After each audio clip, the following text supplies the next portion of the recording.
Political victim तो आप भी रह चुके हैं माजी में, और ये अक्सर हम जब नैब की बात करते हैं, जो केसेस होते हैं तो पहले से बता दिया जाता है खा पीटीआई की हुकूमत थी, आप लोगों की हुकूमत रही, जब आप नून लीग में थे, जिसकी भी हुकूमत रही, तो नैब बड़ा एक्टिव जब रहा बतौर इदारा, और जब भी किसी को पकड़ा जाता था ना इन्वेस्टिगेशन कंप्लीट होती थी, ना साबित कर सकते थे, प्रोसिक्यूशन वीक होती थी, ना जाने क्या क्या कमियाँ होती थी, वो बंदा बेचारा वहाँ पर रहता था, अकूबत खाना कह दूँ तो गलत नहीं होगा, बाद में विक्ट्री साइन बना के बाहर आता था, कोई साबित नहीं कर सके, लेकिन पॉलिटिकल विक्टिमाइजेशन के लिए इस्तेमाल होता रहा है एक इदारा। आप भी और तमाम सीनियर सियासतदान इस बारे में अक्सर खुलकर बात करते हैं। पॉलिटिकल विक्टिमाइजेशन हमारे मुल्क में फिर खत्म हो जाएगी आगे? नहीं, कभी खत्म नहीं होगी। हम सारे वादा करके आते हैं कि हम इसको खत्म करेंगे नैब के इदारे को, और सब उसको मजीद मजबूत करके बल्कि अभी सॉरी मैं आपकी बात करें, नून लीग के मंशूर में भी था जिनकी हुकूमत है। अब नून लीग इस दफा कहकर आई थी हम पहला काम करेंगे नैब को खत्म। एग्जैक्टली उनके मंशूर में पहला काम किया कि नैब को मजबूत कर दिया और मजबूत कर दिया। ये आज की हकीकत है। बहरहाल हम इसे सबक हासिल करें। तहरीकें जो होती हैं वो अशखास के लिए नहीं होती, उसूल के लिए होती हैं। तो अगर आप असूल पर रहेंगे तो कामयाबी होगी, अगर अशखास की बात करेंगे तो कामयाबी नहीं होगी। उस असूल पर चलने से अगर किसी शख्स को रिलीफ मिलता है तो ये उसका नसीब है। लेकिन बात यह है कि अदालतें अगर मुतनाज़ा नहीं होंगी, अदालतें आज़ाद होंगी तो फिर आपको रिलीफ मिलेगा। इसमें फिर आप सब इसमें शामिल हैं।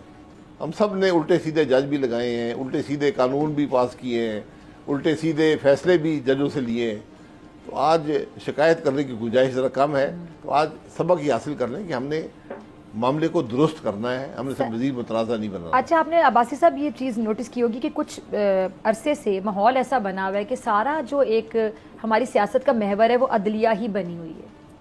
पार्लियामेंट में बहुत से फैसले होते हैं जो पार्लियामेंट के फ्लोर पर हो जाने चाहिए, लेकिन हर फैसला चूंकि वो इतना मुतनाज़ हो जाता है कि समझ ही नहीं आती कि ये क्या हो रहा है, तो उसको कोर्ट में ले जाया जाता है, कोई ना कोई उसको कोर्ट में ले जाता है। अब ये देखने कि जो मामला जितने भी चल रहे हैं, सारे मामला जो जजेस हैं, जजेस के फैसले हैं, अदलिया है, वो इस टाइम पे सियासत का एक महवर बनी है जो कि बिल्कुल नहीं होनी चाहिए। मेरी बात से एग्री करेंगे।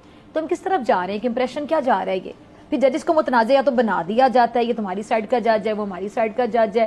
पता नहीं, हो सकता है वो जज किसी साइड का ना, वो न्यूट्रल ही हो, लेकिन चूंकि जो फैसला आपको समझ आ रहा है अपने मुताबिक, वो मीठा मीठा हप हप कड़वा कड़वा थू थू वाला मामला। मुल्क में सियासत कहाँ पर? सियासत और गाली गलौच है, इसीलिए अदालत जाते हैं। जहाँ को मसला पैदा हो अदालत चले जाते हैं। ये इसमें कोई कबात नहीं है। अदालत के फैसले का क्या होता है? अदालत के फैसले मुतनाज़ा हैं, कभी वो कानून के मुताबिक होते हैं, कभी नहीं होते। कभी एक तशरीह आती है, कभी दूसरी तशरीह आती है आइन की, कभी ये खुश होता है, कभी वो नाराज़ होता है। मतलब ये तमाशा लगा हुआ है। और फिर हमने अब नया हमने रुख अपनाया है, एक नया तरीका अपनाया है कि हम फैसले को इम्प्लीमेंट ही नहीं करते। आज सुप्रीम कोर्ट का फैसला रद्दी के कागज़ के बराबर है। ये आज कैफियत होगी है मुल्क की। और अब हम कानून से इस मुल्क के अदल के निज़ाम को ख़त्म करेंगे, आइनी तरमीम करके हम ख़त्म कर देंगे मुल्क के अदल के निज़ाम को। तो देखिए जो मसवदे आए हैं। तो अगर आप इतने मायूस हैं सर, मैं मायूस नहीं हूं, मेरे सामने शाहिद लेट मी से, अगर आपकी इजाज़त हो प्लीज़। आप शाहिद खान अब्बासी साहब मेरे सामने बैठे हैं, जो कि एक साबिक वज़ीर आज़म रह चुके हैं, एक पार्टी को अभी आप लीड करें, लेकिन आपने बड़ी अच्छी बात है, मैं सरबराह नहीं हूँ, ये आपकी बड़ी आजिज़ी है। आगे जाके अब आपने अवाम पाकिस्तान पार्टी में कुछ डिलीवर करना है, जो रह गया, जो अब नून लीग में नहीं कर सके। बहुत से आइडियाज़ आपके जहन में रह गए होंगे, एंथुसिज्म, स्पार्क, सब कुछ है आपने। और आपने कहा मैं इलेक्टेबल्स को नहीं जमा करना चाहूँगा, काम करने वाले लोगों को, जिनकी क्रेडिबिलिटी होगी, साख होगी, कि इमेज होगा, काम करने के लिए आएंगे। तो सर ये मायूसी के साथ कर पाएंगे?